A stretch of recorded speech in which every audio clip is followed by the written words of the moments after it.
Canal 22, Gayatri Yantra depuis les profondeurs de la Souf, 2096. Mais soufiant Calreco au bout du tunnel d'onde, je ne suis pas une IA, je ne suis pas né d'un utérus artificiel ni d'un clone porteur, je suis né à l'ancienne et je te transmets le souffle. Ce que tu t'apprêtes à découvrir sur cette chaîne, c'est une collection d'archives. Des voix du 21e siècle, des années 2020 plus précisément, des gens qui avaient compris quelque chose ou qui cherchaient encore. Des philosophes, des militants, des scientifiques, des résistants. Des voix qui s'élevaient encore à l'heure où les pouvoirs autoritaires technocratiques dessinaient l'avenir. Ils parlaient d'IA, de conscience, de démocratie, de ce que l'humanité allait devenir. Certains avaient raison, d'autres se trompaient. En 2096, on sait. Chaque semaine jusqu'à l'automne, Deepcast diffuse une sélection de ses archives. Les voix qui comptent, remises en lumière. Et à partir de septembre, de nouvelles transmissions, des voix inédites, des questions nouvelles, toujours depuis la Souf. Les soufiants écoutent. Et toi ?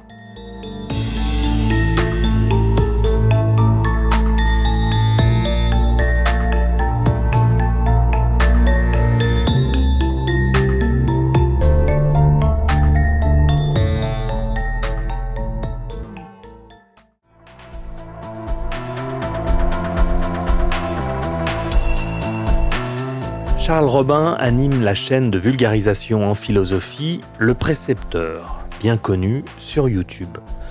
Dans ses contenus, il évoque des grands penseurs de toutes époques, naviguant avec précision entre Platon, Clouscar, Descartes ou Camus. Ce que je trouve assez curieux, c'est le succès de cette chaîne dont le thème au premier abord pourrait sembler difficile et qui totalise au moment où je vous parle pas loin de 800 000 abonnés. Personnellement, je me réjouis qu'autant de monde s'intéresse à la philosophie, mais j'imagine que tout ne se résume pas à cet intérêt et que la manière qu'a Charles de transmettre sa passion pour cette discipline y est pour quelque chose.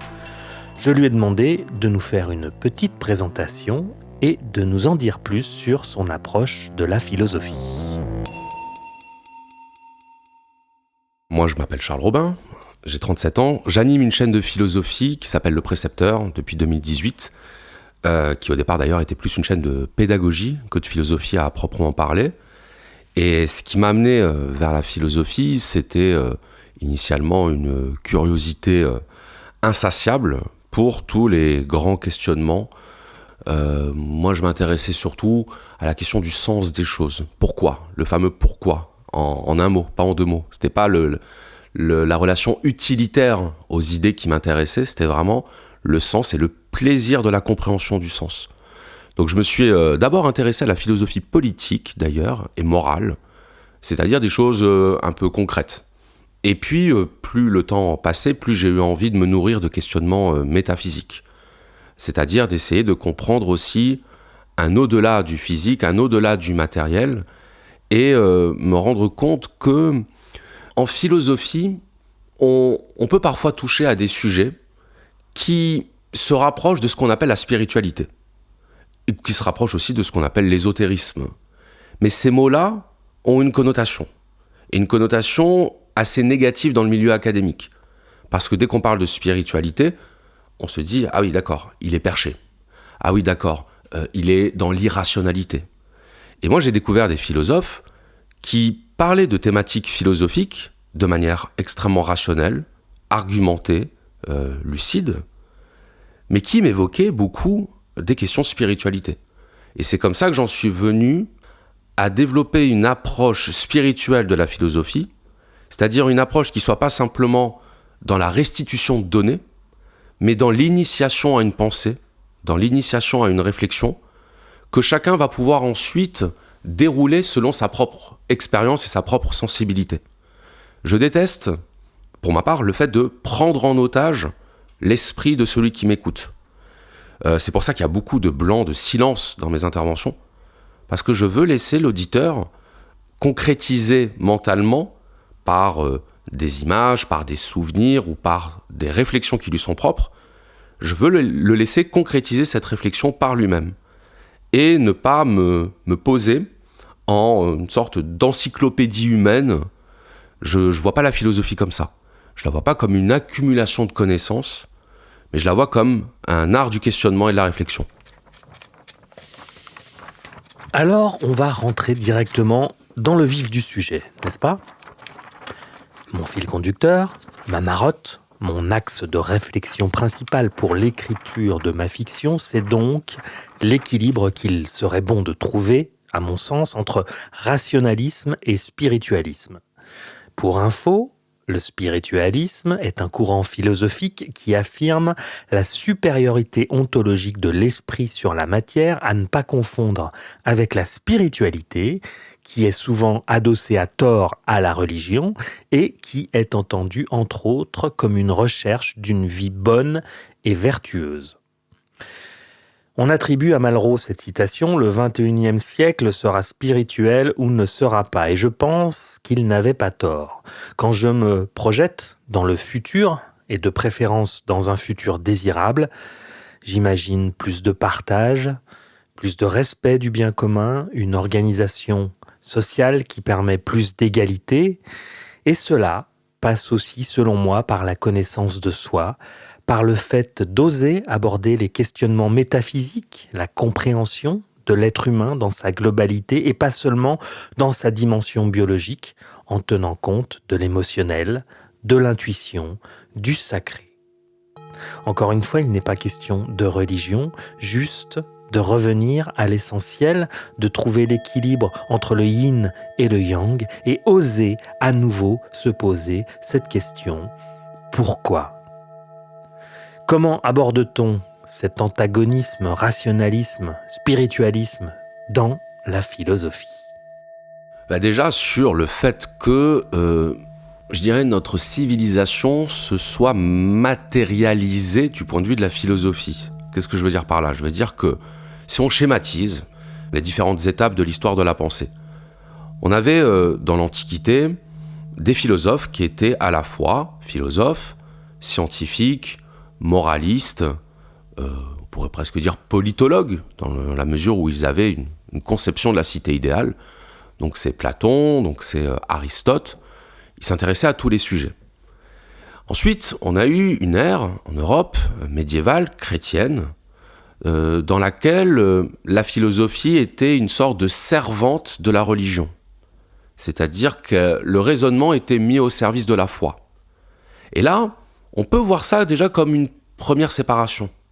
C'est-à-dire la foi. Donc la foi, c'est le cœur. On parlera de Pascal par la suite, lorsqu'il disait que le cœur a ses raisons que la raison ignore. En fait, le cœur, chez Pascal, c'est la foi. Mais la foi dans une acception très large, bien sûr. Donc on a cette idée déjà d'une première dichotomie entre la raison et la foi. Et puis finalement, l'histoire étant ce qu'elle est, elle a abouti à une scission entre la raison et la foi. Et là, c'est l'entrée dans la modernité, c'est la philosophie des Lumières, c'est le rationalisme. Le rationalisme, philosophiquement, s'est construit en opposition à la religion, en opposition à la foi, en l'occurrence à la foi chrétienne, catholique. Et la phrase de Voltaire « écrasons l'infâme », c'est effectivement écraser le dogmatisme et le fanatisme, mais c'est aussi écraser ce qui le rend possible, à savoir l'irrationalité. Donc le siècle des Lumières, la lumière, c'est la métaphore de la connaissance qui a donné être clairvoyant, qui a donné être lucide, la référence à la lumière, c'est-à-dire les lumières de la raison. Et donc c'est comme si finalement le divorce avait été prononcé et que la raison n'avait plus voulu entendre parler de la foi. La foi devenait finalement le ver dans le fruit, le poison, et il fallait absolument s'en détourner. D'autant que ça avait été, la religion a été vectrice de guerre, de conflits, donc on l'associait aussi à la violence et au fanatisme. Je dirais que le 19e siècle a été vraiment le siècle de la science poussée à son extrémité, puisque non seulement les découvertes dans le champ des sciences physiques, sciences naturelles, les progrès ont été considérables, et en plus on a vu se développer en parallèle de nouvelles disciplines scientifiques. Et on est entré dans l'ère des sciences humaines. D'ailleurs c'est marrant parce que, comme s'il pouvait y avoir des sciences inhumaines. Mais en tout cas, les sciences humaines, c'est-à-dire les sciences sociales, pour le dire vite, ou les sciences de l'esprit, si on parle de la psychologie, c'était de vouloir appliquer à l'être humain des critères d'analyse qui sont ceux qu'on appliquait à la matière inerte. Donc on va analyser l'homme, son esprit, son comportement via la sociologie, comme si finalement il était un pur corps physique. Et d'ailleurs, quand je dis ça, c'est pas une exagération de ma part, parce qu'on trouve dans certains textes, dès le XVIIe et le XVIIIe siècle, des analogies qui sont faites par beaucoup d'auteurs entre la physique de la matière, puisque c'est un pléonasme, mais aussi la physique sociale. La physique sociale, c'est considérer que les individus dans une société sont un petit peu comme des micro-organismes, et qu'on ne peut comprendre finalement l'individu que si on comprend le tout auquel il participe. Il y avait cette approche-là de comprendre la société comme un organisme. Mais moi, ce que je remarque, c'est que, même si je trouve ça extrêmement intéressant, et sous certains aspects, j'adhère à cette méthodologie. Mais sous un autre aspect, je suis embêté, parce que je me dis qu'il y a quand même dans l'être humain quelque chose qu'on ne peut pas réduire à un simple corps physique. Alors, certains appelleraient ça l'imprévisibilité, mais d'autres répondraient que l'imprévisibilité, ce n'est rien d'autre que le prévisible non connu. Ce n'est rien d'autre, comme disait Spinoza, que l'ignorance des causes qui nous déterminent. J'admets cette objection, mais il me semble malgré tout qu'il y a dans le monde humain des choses qui échappent à la rationalisation scientifique. En tout cas, nos moyens de compréhension ne sont pas encore tels qu'on puisse établir une équivalence entre l'être humain et la matière inerte. Si nous étions omniscients, on se rendrait compte de tous les facteurs qui nous échappent. Et là, actuellement, par exemple, je m'intéresse à la sociologie et à Pierre Bourdieu. Et Pierre Bourdieu, c'était un déterministe social qui disait que finalement, on était le produit du conditionnement social et de nos origines sociales. C'est-à-dire que, la liberté n'existe pas. Il n'a pas tort. Statistiquement parlant, on retrouve effectivement un phénomène de reproduction sociale. Donc ce déterminisme, pour moi, il n'est pas inventé. En revanche, il existe ce qu'on appelle des exceptions. Et ces exceptions sont la preuve qu'il nous manque des paramètres. Parce que dans le monde physique, les exceptions, je veux dire, si je prends mon verre et que je lâche par terre, il va tomber, non pas dans 99% des cas, mais dans 100% des cas. Ben moi, ce 1%, même s'il n'est pas grand-chose, j'y tiens. Parce que c'est ce 1% de non-perçu qui fait toute la différence entre l'inerte et le vivant, entre le matériel et le conscient. Et c'est la raison pour laquelle je ne peux pas me définir méthodologiquement et philosophiquement comme un pur matérialiste. Je reviens 3 secondes sur le déterminisme. C'est une théorie selon laquelle chaque événement est déterminé par les événements passés. Par exemple, ma mère était fascinée par les artistes, mon père jouait de la guitare et chantait, eh bien je suis devenu musicien, guitariste et chanteur pour plaire à ma mère. Ça, c'est le déterminisme selon ma psy. Et le déterminisme de Bourdieu évoque le capital économique, le capital culturel, le capital social et symbolique qui vont déterminer votre capacité à trouver votre place dans la société.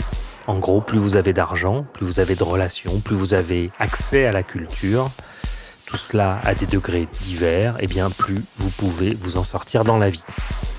Et donc, je voudrais pas parler à la place de Pierre Bourdieu, qui de toute façon n'est plus là pour objecter, mais quelque chose me dit qu'il répondrait à Charles que même les exceptions sont déterminées.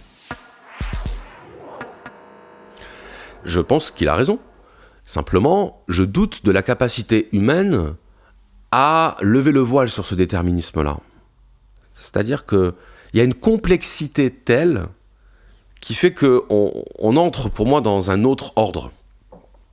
C'est-à-dire que la complexité humaine, si on pouvait la mesurer, serait incommensurable en termes, de micro-mouvements de la conscience, serait incommensurable avec tout ce qu'on est capable de mesurer dans les corps purement physiques. Et il n'y a pas besoin de recourir à une théorie de l'âme pour défendre cette idée.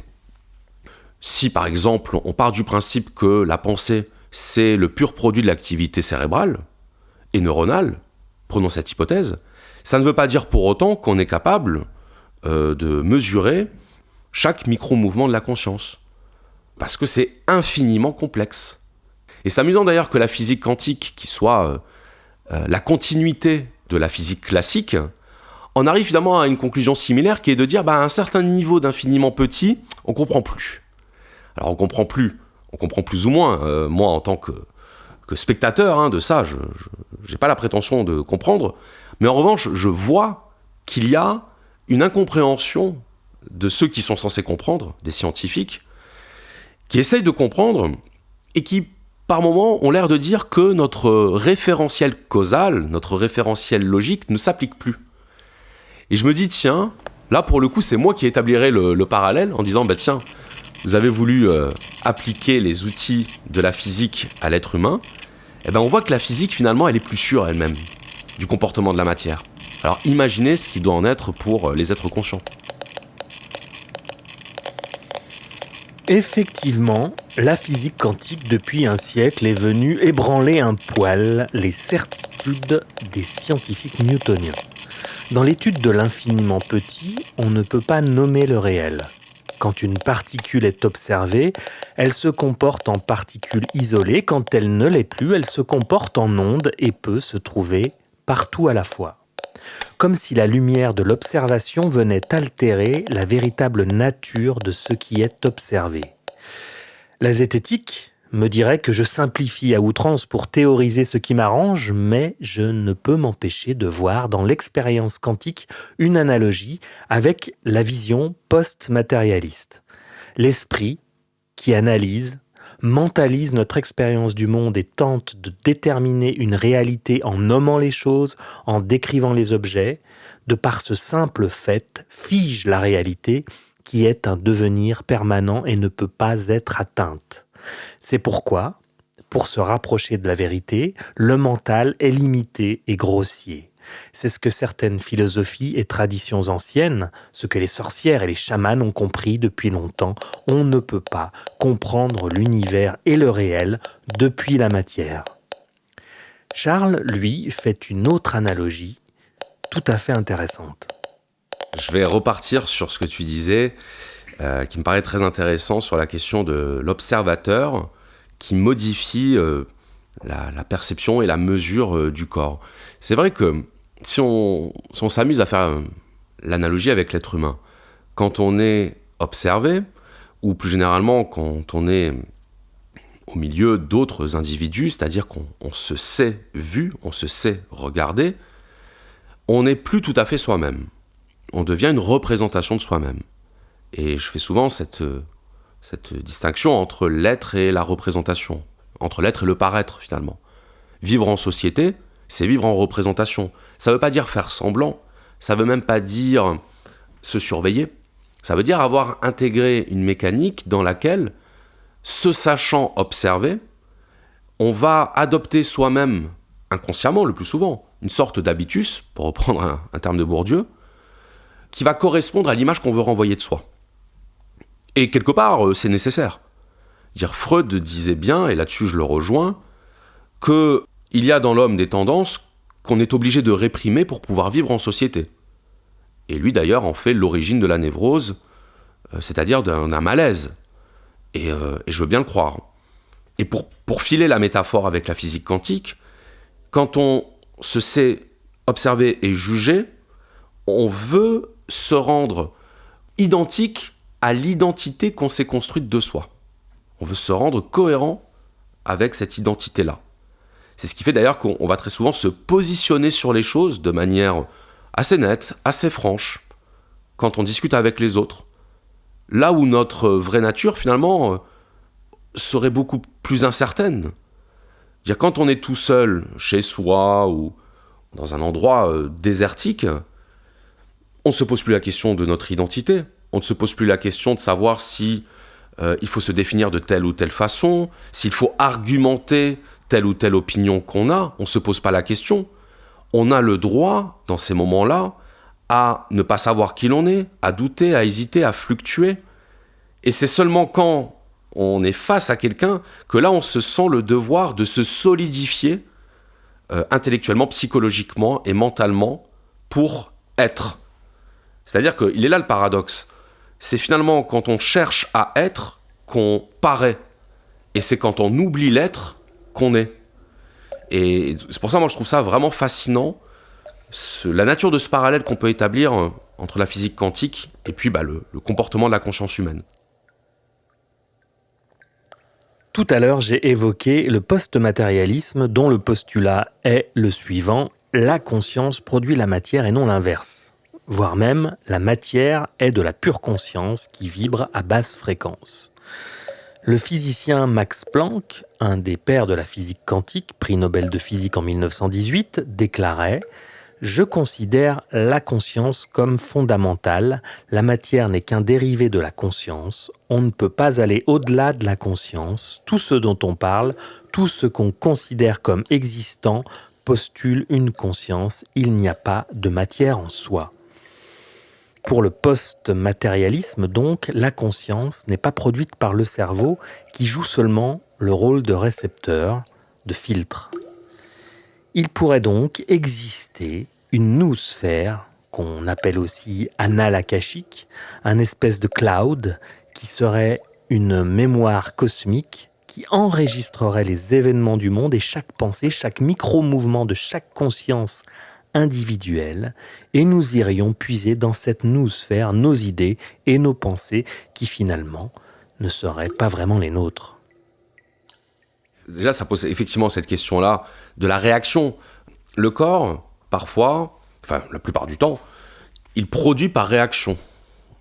Exemple, une forte dépense d'énergie va créer de la transpiration pour évacuer, un peu comme un corps va produire de la chaleur pour évacuer l'énergie en surplus. Et je me pose la question pour l'esprit. Est-ce que l'esprit est créateur, au sens où il peut produire sans raison particulière, sans que ce soit une réaction? Ou bien est-ce que la pensée elle-même serait une réaction? Mais alors du coup, une réaction à quoi?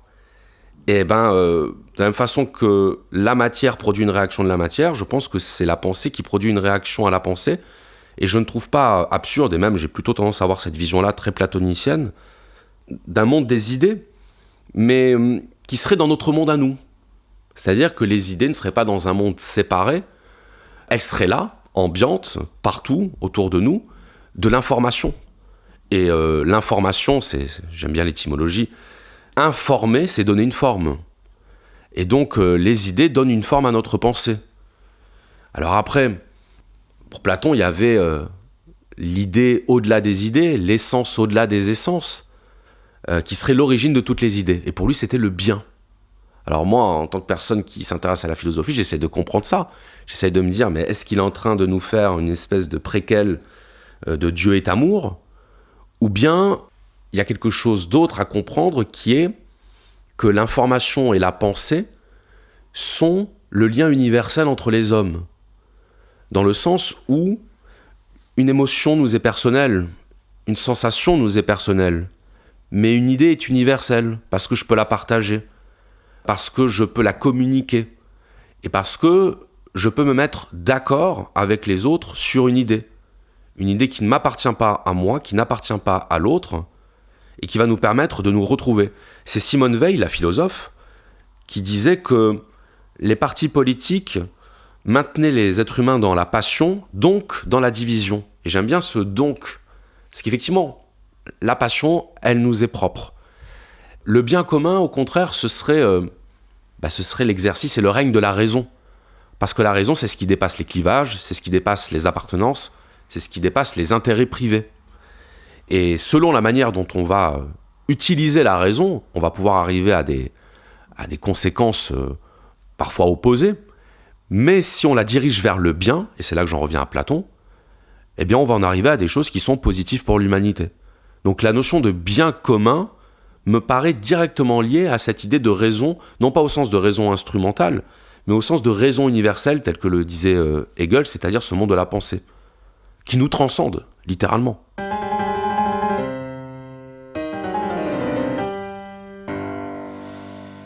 Alors justement, parlons de la raison, celle de Platon et des stoïciens empruntée à Socrate. Socrate absolument pas en odeur de sainteté chez Nietzsche, qui le considère comme un apollinien ayant converti la Grèce à l'apollinisme. L'apollinisme, c'est un peu la bien-pensance, le beau, le juste, le politiquement correct qui permet de cacher la noirceur de notre nature profonde sous le tapis. Car Socrate est celui qui a donné ses lettres de noblesse à la raison, niant par la même occasion le chaos, l'excès, le dionysiaque, qui pour Nietzsche est la vie, tout simplement. Pourtant, j'avais la sensation que Socrate, en prônant le « connais-toi toi-même », nous invitait à oser affronter nos démons pour aller vers le juste, le bon, le bien, et je voulais l'éclairage de Charles sur ce point. Oui, je suis d'accord avec toi. Je trouve que Nietzsche a un peu de mauvaise foi vis-à-vis de Socrate. Il veut l'enfermer dans la caricature dont il a besoin pour pouvoir valoriser son propre système.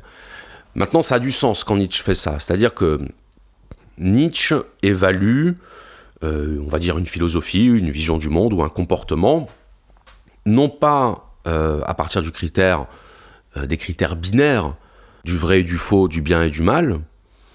Il va l'évaluer par rapport aux critères de la vitalité. Ce qui veut dire que pour Nietzsche, il n'y a pas de bien, il n'y a pas de mal en soi. Là où pour Socrate, il y a un bien, il y a un mal. Alors certes, tu as raison, la phrase de Socrate qui dit par exemple « Nul ne fait le mal volontairement, connais-toi toi-même » ou « Tout ce que je sais, c'est que je ne sais rien ». Il n'y a pas un dogmatisme de la vérité chez Socrate au sens où il admet que l'être humain est imparfait, qu'il est faillible, et que la quête de l'être humain, c'est de mieux connaître son âme. Mais Nietzsche, il envisage plutôt Socrate comme un personnage historique après qui le critère de la vérité, et donc la distinction binaire vrai-faux, bien-mal, va devenir une sorte de norme officielle et de norme institutionnelle. Donc il l'attaque plutôt pour ce qu'il représente davantage que pour ce qu'il est, ou pour ce qu'il a dit, ou pour ce qu'il a fait. C'est vrai qu'on a quand même deux approches, ça a donné lieu à des approches assez différentes. Nietzsche dénonce ce qu'il appelle le nihilisme, et ce qui est drôle, c'est que certaines personnes qualifient Nietzsche de nihiliste lui-même.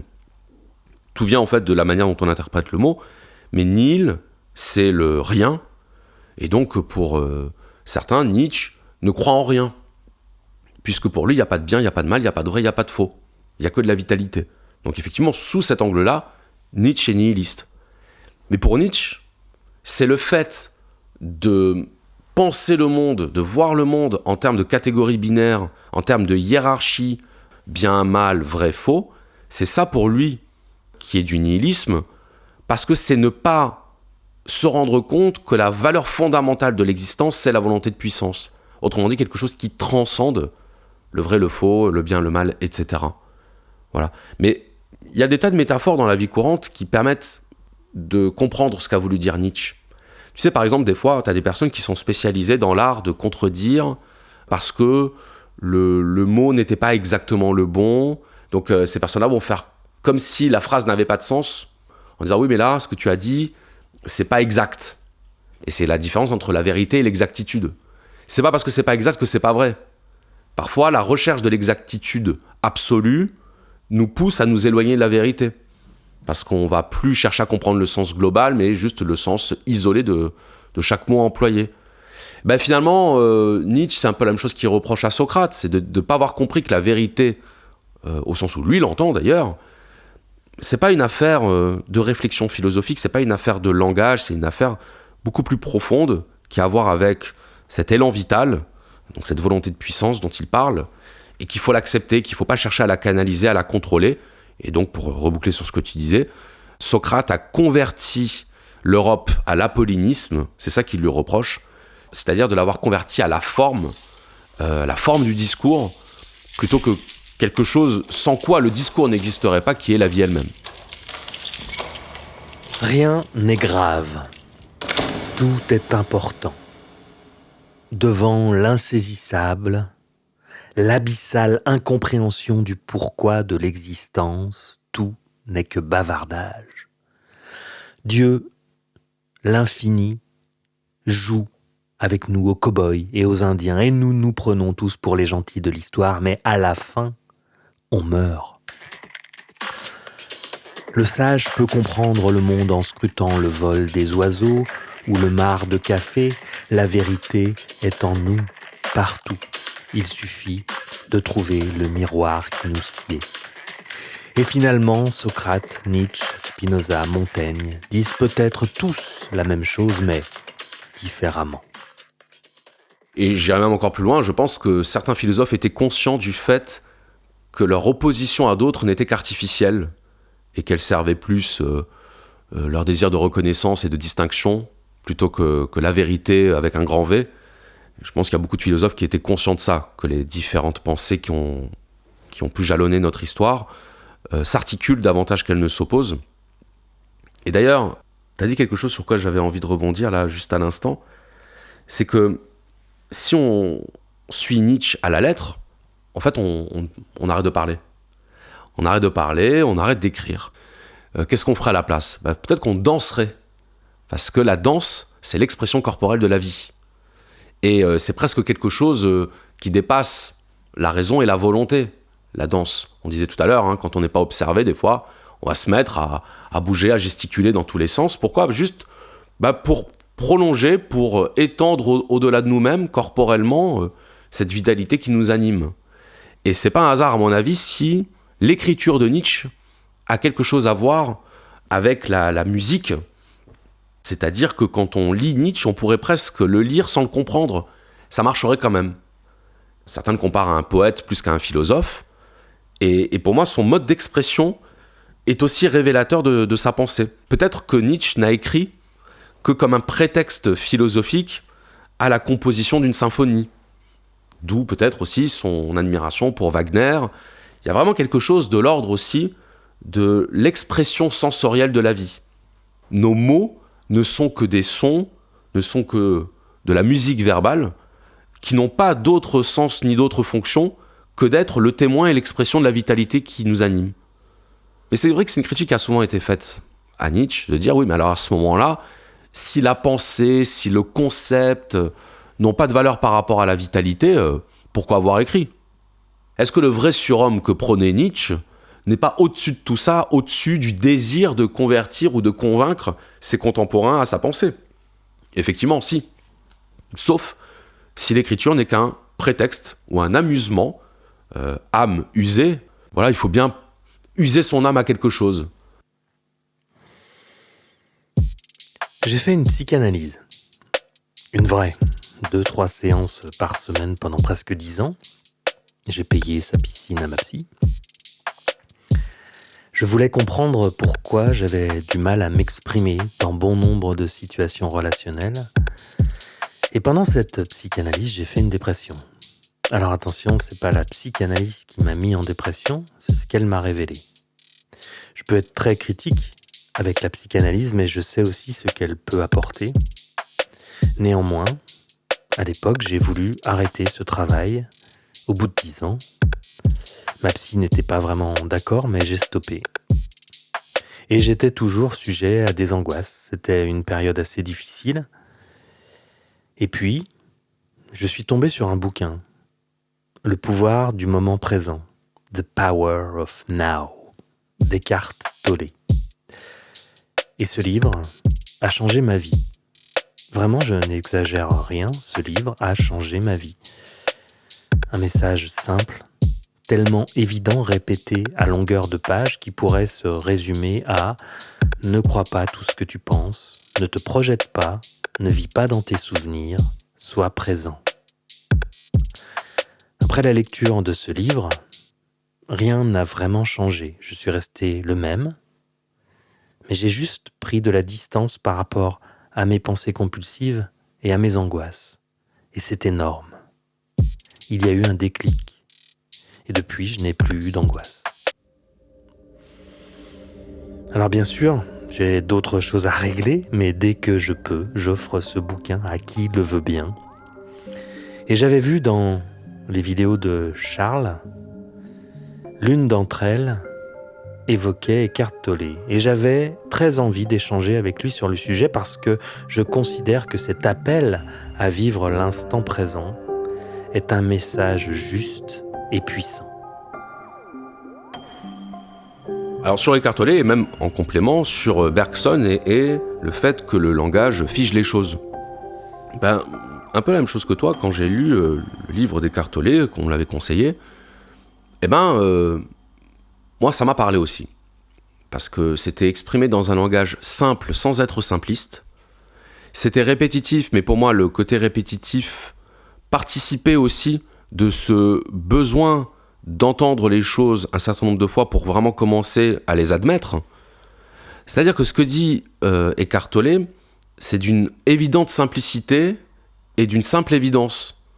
C'est à la fois simple et évident, et pourtant, c'est quelque chose qu'on va très souvent rejeter. Quand je dis rejeter, je veux dire par là que les personnes qui ne sont pas du tout dans une démarche spirituelle, ni même dans une démarche, je dirais, d'amélioration ou de bien-être, si on leur parle de l'instant présent et qu'on les invite à essayer d'épouser l'instant présent, d'être un peu moins le nez dans l'agitation, un peu moins dans le mental, ces personnes-là vont avoir une réaction qui est caractéristique justement du fait d'être dans le mental et dans l'agitation, qui est de rejeter, de balayer ça en disant « ça c'est des bêtises pour adeptes du New Age ». Bon. Et puis, de l'autre côté, il y a aussi les personnes qui sont à fond dans la spiritualité, mais qui sont tellement à fond dans la spiritualité qu'elles pensent en avoir atteint la substance et l'essence profonde, et qui du coup vont tout juger à l'aune de cette spiritualité, sans comprendre aussi que les aléas de la vie font qu'on n'est pas toujours disposé à entrer comme ça dans la spiritualité, qu'il n'y a pas le petit bouton, même si Eckhart Tolle fait cette métaphore en disant que pour être dans l'instant présent, donc dans le bonheur de l'être, il n'y a rien à faire, puisqu'on y est déjà, il y a juste à accepter qu'on l'est. Mais dans les faits, et il le dit d'ailleurs, c'est pas aussi simple, parce qu'il faut désapprendre. Il faut désapprendre l'agitation, il faut désapprendre la réaction, la réactance, et ensuite, on peut s'approcher petit à petit de ce fond d'intangibilité qui est en nous, et lorsqu'on l'atteint, on a l'impression que c'est une évidence. Mais ça n'en est une que parce qu'on a fait le travail et le processus qui permet d'y parvenir. Moi, ce que je trouve intéressant chez Eckhart Tolle, c'est que ce qu'il dit non seulement se tient d'un point de vue logique, du point de vue du bon sens, mais aussi d'un point de vue philosophique. Parce que on a créé des concepts. On a créé des concepts qui nous permettent, soi-disant, de mieux comprendre le monde. Et à force, on s'est rendu compte que ces concepts nous sont devenus indispensables pour fonctionner au quotidien. À tel point que, maintenant, on en vient à mentaliser des choses qui n'ont pas besoin de l'être. Donc on va se projeter. On va dire, tiens, qu'est-ce qui va se passer demain à mon rendez-vous ? Ou tiens, qu'est-ce qui s'est passé à mon rendez-vous de la semaine dernière quand j'ai dit ça et que la personne a réagi comme ça ? On évolue dans un film mental permanent. Et on ne se rend pas compte, parce que je pense que tout vient de là, on ne se rend pas compte à quel point ça nous fait du mal. C'est-à-dire à quel point on s'empêche d'être et que beaucoup de nos problèmes, ce qu'on appelle nos problèmes, bien sûr, n'en seraient pas si on se libérait du mental. Ça ne veut pas dire que tous les problèmes sont de nature mentale. Ça veut dire que le mental ne peut qu'aggraver et dramatiser des problèmes qui parfois ne sont pas si graves que ça. Il y a des problèmes graves, mais le mental n'est pas obligé d'en rajouter 1, 2, voire 3 couches. Je prends l'exemple le plus clair, le plus explicite que tout le monde peut se représenter, qui est l'exemple du décès, la mort d'un proche.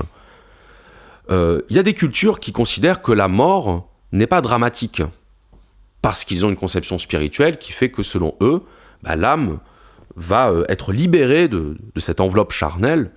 Voilà, on passe de l'autre côté, c'est au contraire un bienfait. Mettons-nous dans notre culture où on considère la mort comme quelque chose de tragique. Demandons-nous si l'entretien de la tristesse nous permet de surmonter le deuil. Non. On peut être triste parce que c'est une réaction physique, la perte de la personne. Donc finalement, quand on est triste pour soi. On est triste parce que la personne va nous manquer.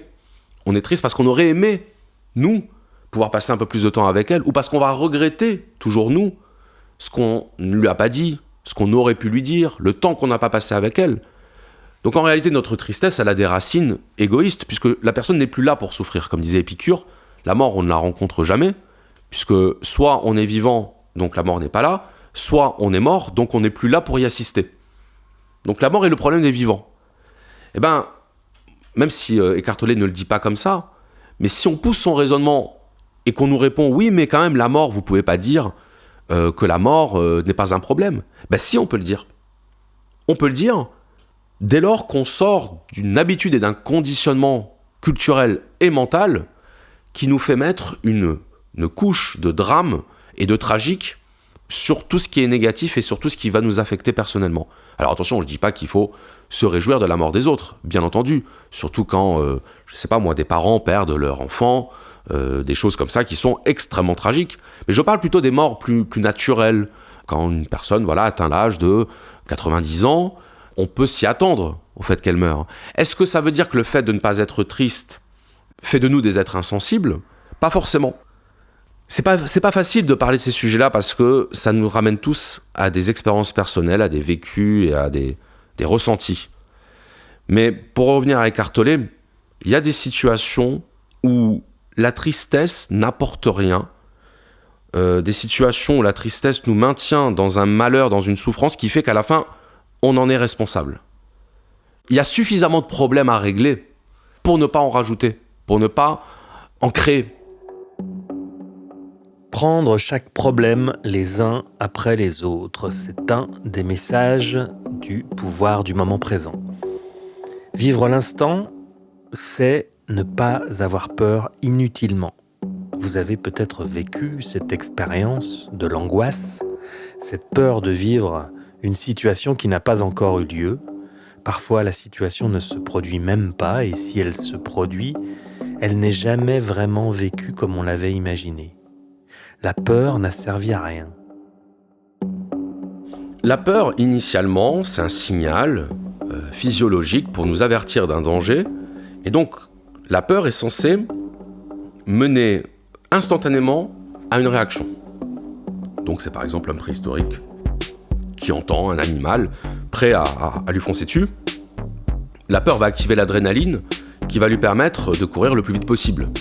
C'est marrant parce que c'est les moments où on a peur, où on a le moins l'impression d'avoir peur parce qu'on est tellement sous adrénaline, le corps surcompense cette peur, on sait qu'on a eu peur après coup, quand on est complètement épuisé parce que l'adrénaline nous a vidé. Ensuite, il y a eu la peur par anticipation qui s'est développée, c'est au moment de la sédentarisation et de l'apparition de l'agriculture, c'est-à-dire on s'est mis à projeter les saisons, l'hiver, et donc la peur, finalement, est apparue comme un sentiment présent de quelque chose de futur. Ce qui fait d'ailleurs que pour certaines personnes, le mode de vie sédentaire n'est pas adapté à l'être humain parce qu'il nous aurait fait créer des peurs, la peur du lendemain. Et à partir de là, on s'est mis à projeter et à imaginer des choses futures, négatives. Pourquoi ? Pour pouvoir s'en prémunir. C'est-à-dire qu'au départ, on n'avait pas peur pour le plaisir de se faire peur. C'était lié à un danger réel, mais à un danger différé dans le temps. Et à force, on en est venu à avoir peur sans raison, avoir des peurs sans objet. Et l'angoisse, c'est l'idée d'une peur sans objet. Quelque chose qu'on ne peut pas rationaliser. Ce n'est rien d'autre que le prolongement à l'extrême de cette logique de la peur différée, cette logique de la projection dans le futur, qu'on applique à beaucoup de choses, y compris à des choses dont on ne soupçonne pas à quel point elles sont usantes pour l'intérieur de notre être. C'est-à-dire qu'être tout le temps dans la préoccupation, c'est Heidegger qui avait ce mot, alors lui il parlait du souci, le souci ou la préoccupation, c'est marrant ça, être préoccupé. On est occupé en avance, on est occupé avant de l'être vraiment, avant d'avoir besoin de l'être.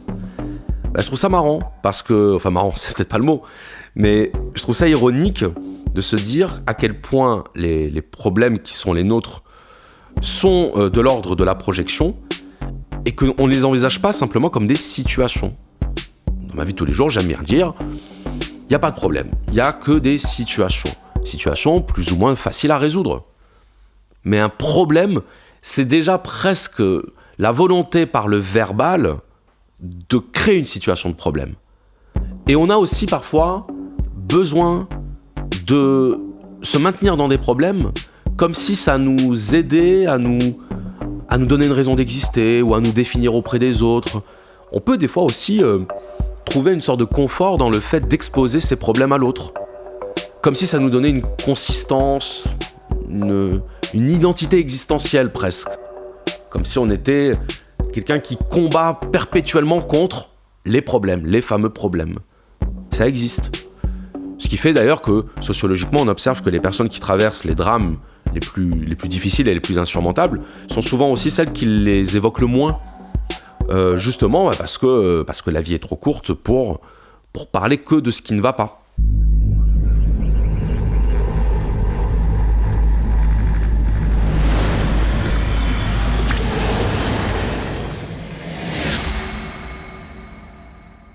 J'en reviens à l'écriture de ma fiction de science-fiction, Le Monde de 2096. Qu'est-ce qui pourrait nous rendre plus conscients à l'avenir, plus heureux, plus vivants? Aurons-nous compris plus de choses en 2096? Serons-nous plus sages, plus apaisés? Faut-il encore souffrir beaucoup pour se rendre compte que nous avons tout? Prendrons-nous conscience réellement de notre finitude? N'est-ce pas la voie royale pour vivre une vie heureuse, accepter sa propre mort, mais l'accepter vraiment en tant qu'individu et en tant que groupe social?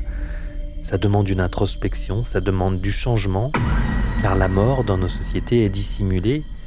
La mort est taboue, en un mot.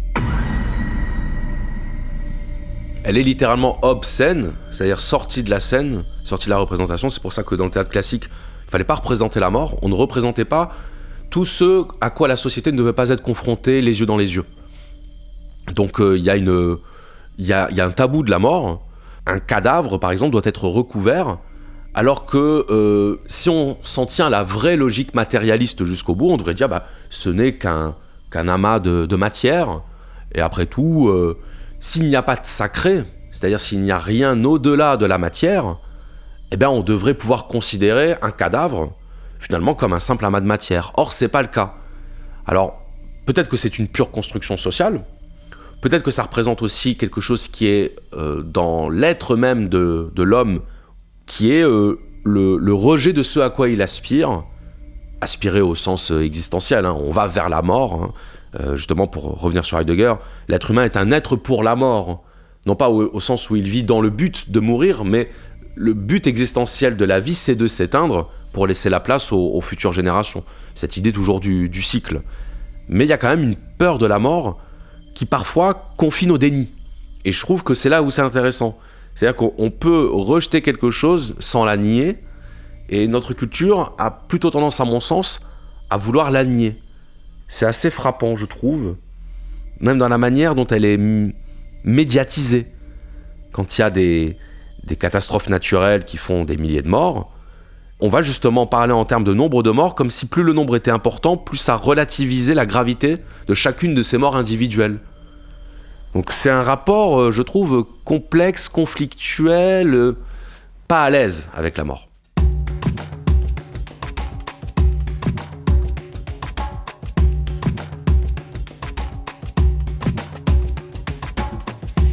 C'est un des thèmes récurrents de ce podcast, le transhumanisme, ou cette manière de voir et comprendre l'être humain comme une machine biologique. Tuer la mort, ou tout au moins la repousser très très très loin, c'est le leitmotiv d'une certaine vision transhumaniste.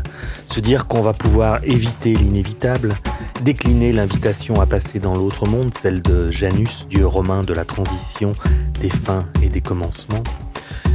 Encore une fois, pourquoi ne pas prolonger l'existence ? Mais il y a tellement de problèmes à régler avant cela. Le cœur et l'âme doivent être forts et subtils, on se doit d'être sage pour vivre longtemps car la folie guette les esprits ignorants. Je me demande toujours que serait un monde dans lequel l'être humain serait donc l'expression amortel, c'est-à-dire non pas immortel puisqu'il pourrait encore mourir de mort accidentelle. Alors, moi qui ne me considère pas comme particulièrement peureux des accidents de la vie, je pense que je le deviendrais fortement si je savais que la seule raison pour laquelle je pourrais mourir, ce serait un accident. Je deviendrais complètement parano, je m'enfermerais chez moi, je mettrais des matelas au mur pour être sûr de ne pas me cogner, enfin, j'aurais littéralement peur de tout. Et ça, c'est souvent la conséquence d'un certain déni des choses, qui est de provoquer ce qu'il cherche à éviter. Donc, en l'occurrence, on veut repousser la mort pour conjurer quoi ? Pour conjurer la peur de la mort. Conjurer la mort en soi n'a pas de sens, parce que devient le but d'une existence dans laquelle on ne meurt pas ? Il me semble que le besoin de sens est plus important que le besoin d'être heureux. Ça, c'est mon pari personnel, on va dire. Maintenant, pour en revenir à ce que tu disais, combattre la mort, je veux bien, j'admets en tout cas facilement l'idée qu'on puisse vouloir limiter la souffrance. Qu'on puisse considérer que toute souffrance inutile doit être supprimée. Admettons, même s'il y aurait quand même des choses à dire par rapport à ça, je ne serais pas aussi radical que ça. Mais je comprends le projet, je comprends l'intention. Maintenant, repousser la vie elle-même de manière indéfinie et même de manière absolue me fait dire que nous serions dans une société encore plus aseptisée, totalement aseptisée, déjà qu'elle l'est beaucoup, et il me semble que plus la société est aseptisée, plus ça nous rend intolérants à toute forme de contrainte et à toute forme de douleur. Donc plus ça crée de souffrance. C'est l'exemple de l'enfant qui naît dans une famille où il a absolument tout ce qu'il veut. Donc quelque part, il a tout pour être heureux, cet enfant, puisqu'on ne lui refuse rien. Et sauf que cet enfant-là va développer ensuite des exigences, des caprices, qui font qu'il va être totalement inadapté au monde réel. Et même s'il restait dans son cocon, il finirait par générer de l'insatisfaction, parce que l'être humain a aussi un besoin d'aller au-delà de lui-même, un besoin de conquérir, un besoin de créer, un besoin aussi de se penser lui-même. Et que s'il n'y a plus cette pression du réel qui va nous pousser justement à développer notre pensée, à développer notre connaissance, à ce moment-là, on devient totalement inerte. Et pour le coup, là, on devient de la matière inerte, quoi. Moi, je me rappellerai toujours de cette phrase qui dit que les dieux sont jaloux de la mortalité des hommes parce qu'elle les préserve de l'ennui. Et que si les dieux de l'Olympe, par exemple, ont décidé d'envoyer Prométhée et Épiméthée pour créer l'être humain, c'était pour se distraire. Et finalement, ils sont devenus jaloux de leurs jouets parce que ces jouets pouvaient avoir une existence à laquelle ils donnaient du sens. Et que les interrogations qui entourent le mystère de la mort et l'absurde de la mort, parce que bien sûr, on peut se dire que la mort est absurde dans le sens où comment ça va s'arrêter ? Après, chacun est libre de développer sa propre conception de l'après. Mais en tout cas, ça nous pousse à des interrogations qui, pour moi, sont à la source de toutes les autres. Ce qui est amusant en même temps, c'est que la volonté de tuer la mort soit le résultat de tout ce que l'homme a entrepris comme travail scientifique, technologique, qui lui-même est dicté par l'angoisse de la mort. C'est-à-dire qu'à l'origine du projet scientifique, il y a quand même l'idée de surpasser notre propre nature, de devenir comme maître et possesseur de la nature, donc de devenir Dieu à la place de Dieu. Et ça, c'est parce que nous sommes mortels que nous avons développé cette ambition. Donc une société où la mort n'existe plus, c'est une société où l'ambition n'existe plus. Et quand je dis ambition, je parle bien sûr de l'ambition au sens du désir d'aller au-delà.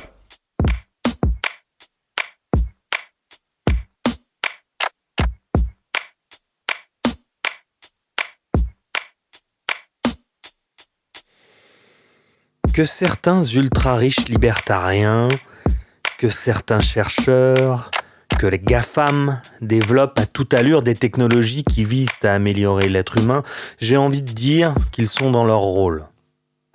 Matérialistes à l'orgueil démesuré, dont l'ego leur commande de repousser toujours plus loin les limites, on a compris.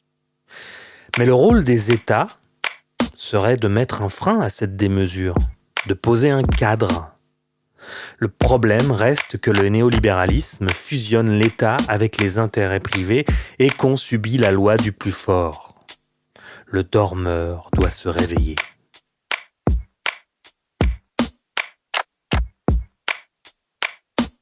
Il n'y a pas de remise en question, parce que s'il y avait remise en question, il y aurait possibilité de contestation, et ce ne serait pas dans les intérêts du pouvoir que l'on se pose la question de la légitimité de ce qu'il fait et de ce qu'il ordonne.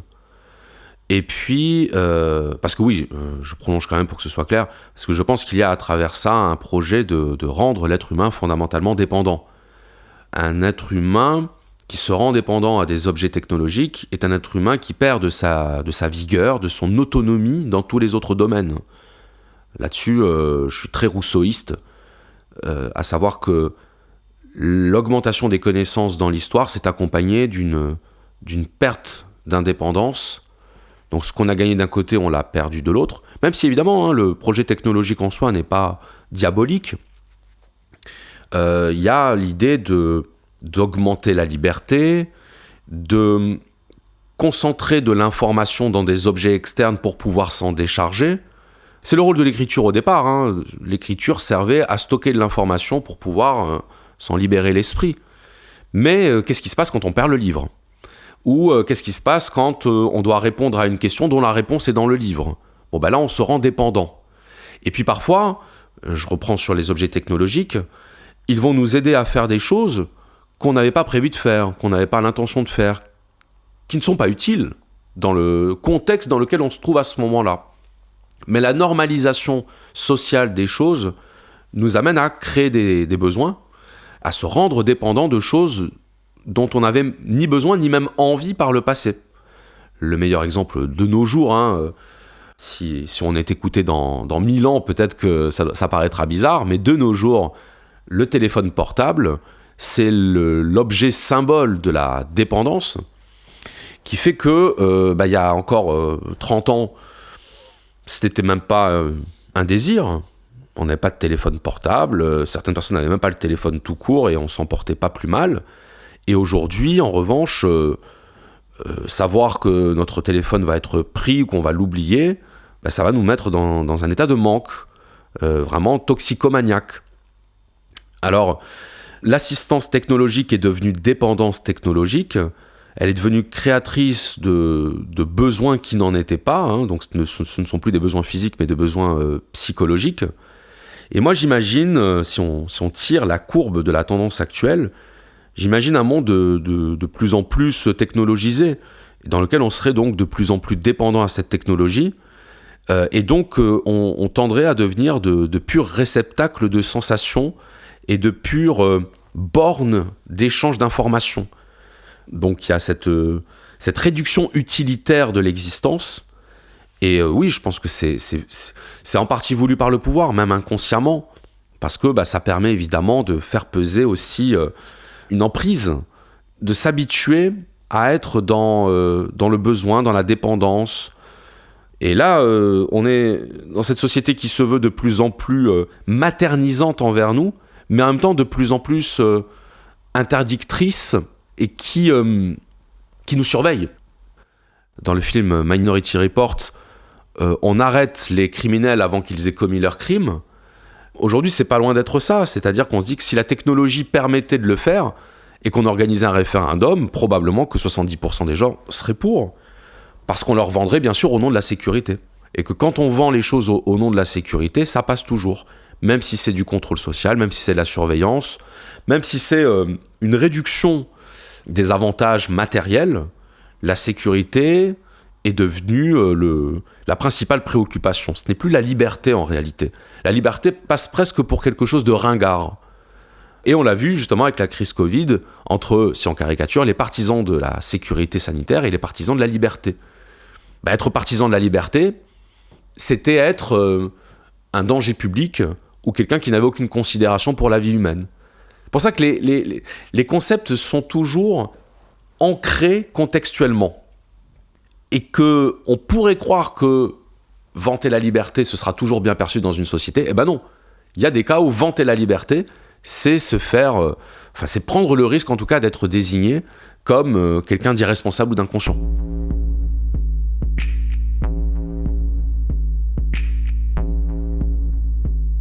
Où est-ce que le vent nous mène ? Comment pouvons-nous répondre aux défis qui nous attendent, qui sont déjà là ? J'observe, grâce notamment à ces entretiens que nous menons, qu'il y a clairement deux tendances qui s'opposent. Certains veulent revenir à l'essence de ce qui fait de nous des êtres humains. Ça ne veut pas dire refuser la technologie, mais plus sûrement l'utiliser en conscience. D'autres s'imaginent, peut-être avec un certain cynisme, ou plus sûrement un manque d'introspection, que l'humanité, c'est has-been, et qu'il faut passer au stade suivant, celui du post-humain. On y revient, le yin et le yang, le matérialisme face à l'idéalisme, ou peut-être le tyranshumanisme face à l'idéal-humanisme.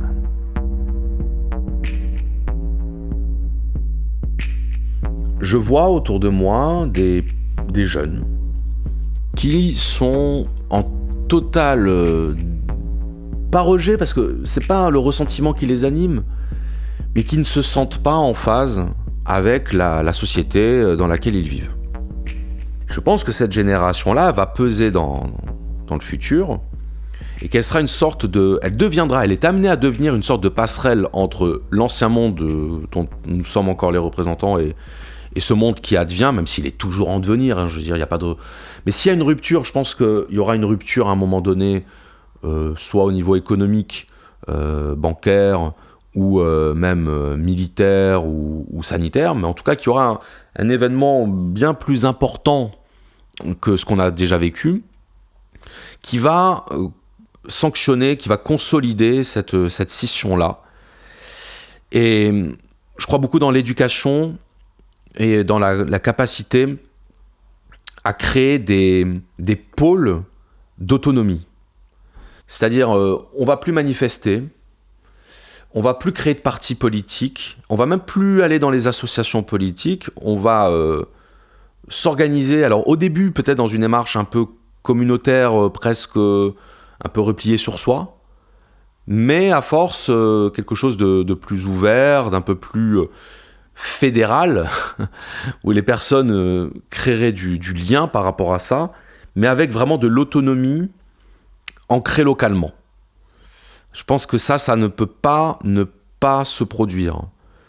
On a vu que une grosse partie des problèmes venait du fait de vouloir surexploiter la planète, que la planète répond, qu'elle réagit, et que du coup, il y en a qui en ont tiré les leçons, il y en a qui ne voudront jamais les tirer, et que du coup, ça va amener à un respect et un enracinement local du rapport à la nature, et que le reste en découle. À part mettre l'accent sur voilà à quoi mène une logique de sécurité développée jusqu'au bout, eh ben, il faut se rendre compte que les avantages de cette société du confort ne peuvent que se retourner contre nous à terme. Je ne sais pas pourquoi, mais j'ai la conviction que l'être humain va intégrer, tôt ou tard, cette compréhension de là où mène ce qu'on est en train de faire. Pour moi, l'être humain, il souffre d'un aveuglement. C'est comme s'il jouait aux échecs sans connaître les règles, c'est-à-dire qu'il bougeait un pion à la fois sans avoir de coup d'avance. Et je me dis que là, on est dans une étape où on va être obligé de considérer le coup d'après.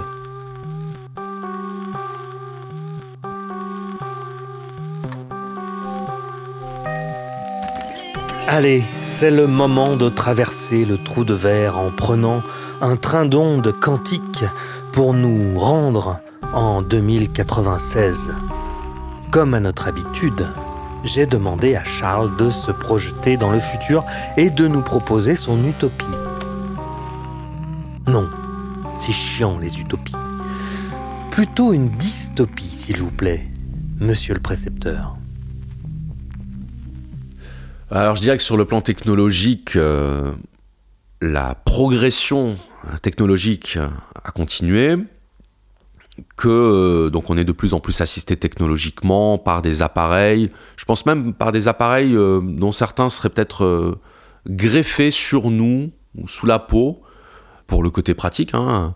Aujourd'hui, on stocke la plupart de nos informations personnelles sur des téléphones reliés à des boîtes mail, reliés à des réseaux sociaux. Le problème, c'est que quand on perd notre téléphone, on n'a pas forcément une sauvegarde sur le cloud. Donc là, je pense que l'être humain sera directement connecté à son cloud, ce qui fait qu'il ne pourra plus perdre ses informations, elles seront en lui. J'imagine aussi sur le plan médical une société où peut-être que l'espérance de vie aura gagné quelques points, mais où les personnes âgées seront dans une forme de dépression, de tristesse, justement d'une vie dont ils ne perçoivent plus réellement le sens. Je vois bien cette course à l'immortalité se solder par une désillusion. Et non pas, évidemment, l'idée qu'il faudrait de nouveau raccourcir la vie, mais en tout cas se poser la question de savoir si c'était vraiment une bonne chose. Et d'ailleurs, je vois une légalisation de l'euthanasie active, c'est-à-dire de la possibilité pour certaines personnes d'être assistées thérapeutiquement pour mettre fin à leur jour, selon le modèle du consentement individuel qui fait que si c'est le choix de la personne, eh bien c'est son choix et on ne le remet pas en cause. Donc une société dans laquelle on aurait normalisé l'euthanasie. A contrario, une société qui aurait normalisé l'eugénisme, c'est-à-dire la possibilité de traiter les embryons, de choisir les caractéristiques physiques de ses enfants, que ce soit considéré comme tout à fait normal, dans laquelle les utérus artificiels aussi peut-être seraient devenus majoritaires par rapport aux utérus humains. Là aussi, pour des raisons de santé, voilà, de prévention, pour ne pas que la mère ait de problèmes de santé, des choses comme ça. Donc une délégation de la reproduction à la technologie. Sur le plan, je pourrais dire, des relations sociales, je vois là aussi un renforcement de l'aseptisation, peut-être même des contacts physiques quasiment inexistants, une forme d'individualisme qui s'exprimerait par la coexistence d'individus qui n'ont que très peu de relations, qui échangeraient à travers des interfaces. Que ce soit des interfaces comme des bornes, tu sais, comme les bornes sur lesquelles tu commandes aujourd'hui ton menu au fast-food, alors que le serveur est devant toi, mais non, il faut passer par la borne.